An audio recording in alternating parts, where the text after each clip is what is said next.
All right, so today we're gonna dive into something pretty interesting. I think it's called An Evening with the Prime Minister Diaspora Forum. Okay. It was held in Miramar, Florida, Interesting. and basically our sources are going to be some transcripts from this evening. Okay. And a lot of different speakers are featured, Okay. but the main speaker is the Prime Minister of Jamaica. Sounds good. So what we're going to be doing in this deep dive is really trying to get a sense of, the state of Jamaica right now, looking at a few different things, their attempt at like an economic transformation, some of the social challenges that they're facing like healthcare and crime, and then also looking at their aspirations for the future, and in particular, how they see the diaspora fitting into that future. Sounds good. We'll be looking a lot at what the Prime Minister had to say about the progress they've made and also the complexities involved. So the Prime Minister talks about this idea of an inflection point, and he describes this as, a point in time where the effort that they're putting in starts to yield much bigger results than before. Right. It's like that moment when pushing a heavy object, it suddenly starts rolling much easier. Exactly. And he uses an analogy of a caterpillar becoming a butterfly to kind of visualize this, this idea that there's this fundamental change happening, even if it's not perceptible to everyone just yet. Right. And he goes on to talk about something he calls the paradox of progress. Okay. And he explains how transformation can actually lead to displacement for some people. Which is a really important point to think about, right? Because when things change, even if overall it's for the better, there are inevitably going to be some people who feel like they're not benefiting or even negatively impacted. Exactly. And in a democracy, that can obviously lead to some dissatisfaction. Yeah, and he goes on to make a statement that Jamaica is the first and oldest black democracy in the world. Oh, wow. With over 70 years of unbroken democracy. That's a huge legacy. It is. And he basically says that, the core challenge for them moving forward is how do you make democracy actually deliver prosperity? Right. That's a big question. So let's move on to the economics of it all. Yeah. He talks a bit about their history with debt and how they've had to manage that. Yeah. It's important to remember the context here, right? With the debt crises of the 70s, 80s, 90s, and then the effects of the 2008 global financial crisis. Right. This stuff has real impacts on people's lives. Exactly. And he says that around 2010, there was this turning point where they moved towards this kind of frugality, he calls it. And they started engaging more with the IMF, the International Monetary Fund. Right. And that usually means implementing specific reforms to try and, stabilize the economy and reduce debt. Right. And then after that, a few years after that, they start taking some pretty concrete actions like making their central bank more independent.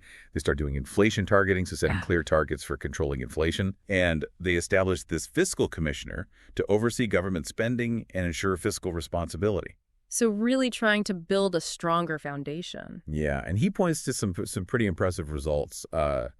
He says that they had 10 budgets without having to introduce any new taxes overall. Wow. And 8 of those budgets had absolutely no new taxes at all. That's impressive. It is. And he also talks about, they have a more stable exchange rate now. Yeah. And their central bank has the largest reserves in the country's history. So that stable exchange rate helps to control the costs of imported goods, which is important for a country like Jamaica. Right. And the large reserves act as a buffer against economic shocks. Yeah, and he gives a shout out to the diaspora for being really crucial in all of this, particularly during the pandemic. Yeah. He talks about, remittances flowing in, people offering their skills, and something called pair diplomacy. So basically using their connections and influence to help secure aid and essential equipment. Exactly. Yeah. So really showing a valuable two-way relationship there. It sounds like Now, he does mention their sovereign instrument rating, saying that it's 3 steps below investment grade.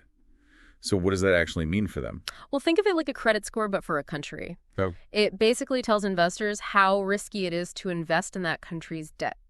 So being below investment grade is not a great thing. It means investors still see it as pretty risky compared to other countries. However, he does mention that they've been outperforming their peers in terms of governance and management of the economy. Okay, so that's encouraging. Yeah, it suggests that they're heading in the right direction. Right, and his vision for the future is pretty bold. He talks about economic independence, quality of life for all Jamaicans, and Jamaica basically becoming the place of choice to live, work, raise families, do business, and retire. It's a comprehensive vision, right? It goes beyond just the economics and looks at overall well-being and opportunity. Absolutely. And it's interesting how he connects this current focus on economic independence to the aspirations of earlier leaders like Norman Manley and Marcus Garvey. They were obviously focused on political independence. Yeah. But he's saying that true independence requires a strong and self-sustaining economy. So it's like a natural progression Exactly. from one type of independence to another. So while this economic transformation is obviously a major focus, Yeah, he does acknowledge that there are some pretty serious social challenges that need to be addressed. for sure. And he starts with healthcare. Okay. And one thing that stands out is how he talks about the disruptions caused by the redevelopment of the Cornwall Regional Hospital. Right. It's like progress in one area can sometimes lead to setbacks in another. Exactly. And he even mentions that they're considering whether to demolish or renovate for future projects. So learning from past experiences. Yeah. But despite these challenges, he does point to a lot of ongoing projects. Yeah. Like a new adolescent hospital funded by China, a new wing at the Spanish Town Hospital redevelopment at the university campus, and they're also building new health centers. Sounds like they're putting in a lot of effort to improve infrastructure. They are, but he's also realistic that, it's about more than just buildings. Right. He talks about concerns over the quality of care interactions between nurses and doctors and a general shortage of healthcare professionals. Yeah, those are crucial issues. They are, and so their solution is this massive scholarship program where they're aiming to train 600 new healthcare workers. Wow. With the condition that they serve in Jamaica's healthcare system for a certain period afterwards. Okay, so that's the bonded service he mentioned. Right. And the goal is to increase the number of professionals, improve the overall quality of care, and hopefully cut down on waiting times for patients. That makes sense. It's a significant investment in their healthcare workforce. Yeah, and he does say that he thinks the quality of healthcare is better now than it was 10 years ago. And he links that to the introduction of free access to healthcare services. Okay, interesting. And he also touches on the need to address lifestyle-related illnesses. Those are the NCDs, non-communicable diseases, and the increasing mental health concerns they're seeing. Especially after the pandemic. Right. Broader focus on public health. Exactly. So then we move on to the issue of crime and violence. Okay. And the Prime Minister lays out this two-pronged approach. Okay, I'm listening. He basically says that violence is both a public health issue, so something that needs to be understood and addressed at its roots within society, and also a problem that needs to be tackled through a direct focus on organized crime. Okay, so two sides of the same coin in a way. Exactly. And this violence as a public health issue perspective is really interesting. Yeah, how does that work? Well, he points to things like intimate partner violence, domestic violence, violence in parenting. Oh, I see. And he says that these are deeply ingrained societal problems, and it's going to take a long time to change those behaviors. It's about shifting cultural norms. Right. And then you have organized violence, particularly gangs, which he says are responsible for something like 70% of all murders. Wow, that's a huge percentage. It is. And he believes that if they can actually dismantle these gangs, they could see the murder rate drop significantly, potentially even below the regional average. That would be a big win. It would. And then there's the National Violence Prevention Commission, Okay. which really highlights this focus on prevention and addressing those underlying causes we talked about. Yeah, really getting to the root of the problem. And he also talks about the progress they've made in reducing political violence. Okay. And he credits previous leaders for implementing electoral reforms that has helped with that. So a good example of how systemic changes can make a difference. Exactly. But in the shorter term, the strategy is basically a tough stance on gangs, anti-gang legislation, proactive measures to prevent gang activity, and robust police operations. So a multifaceted approach. It is. And he reports that the murder rate is actually down 35% compared to last year, Oh, wow. which follows decreases in both 2024 and 2023. So that's a pretty notable trend. Yeah. Hopefully it continues. Now, looking ahead to the future, he shifts his focus to economic growth and the role that the diaspora can play. Okay. He mentions that their unemployment rate is just 3.5%, which is nearing what economists would call full employment. That's really low. It is. But he does say that you have to consider that alongside the participation rate in the labor force. Right. How many people are actually actively seeking work? Exactly. So the next big challenge is how to boost productivity. Makes sense. And he makes this really clear connection between productivity and the purchasing power of the average Jamaican. Meaning if they can produce more with the same resources, it helps to keep prices stable or even lower. Exactly. And he says that increasing what's called total factor productivity is key to managing price increases in the long run. So how does he see the diaspora fitting into all of this? Well, he basically calls on them to invest not just in homes, but in businesses in Jamaica. Right. And he really wants them to bring their expertise, especially in areas like AI, artificial intelligence, and cybersecurity. So it's about more than just sending money back home. It is. He sees the diaspora as a huge source of skills, capital, and innovation. Yeah, that makes sense. And he does talk about the issue of infrastructure.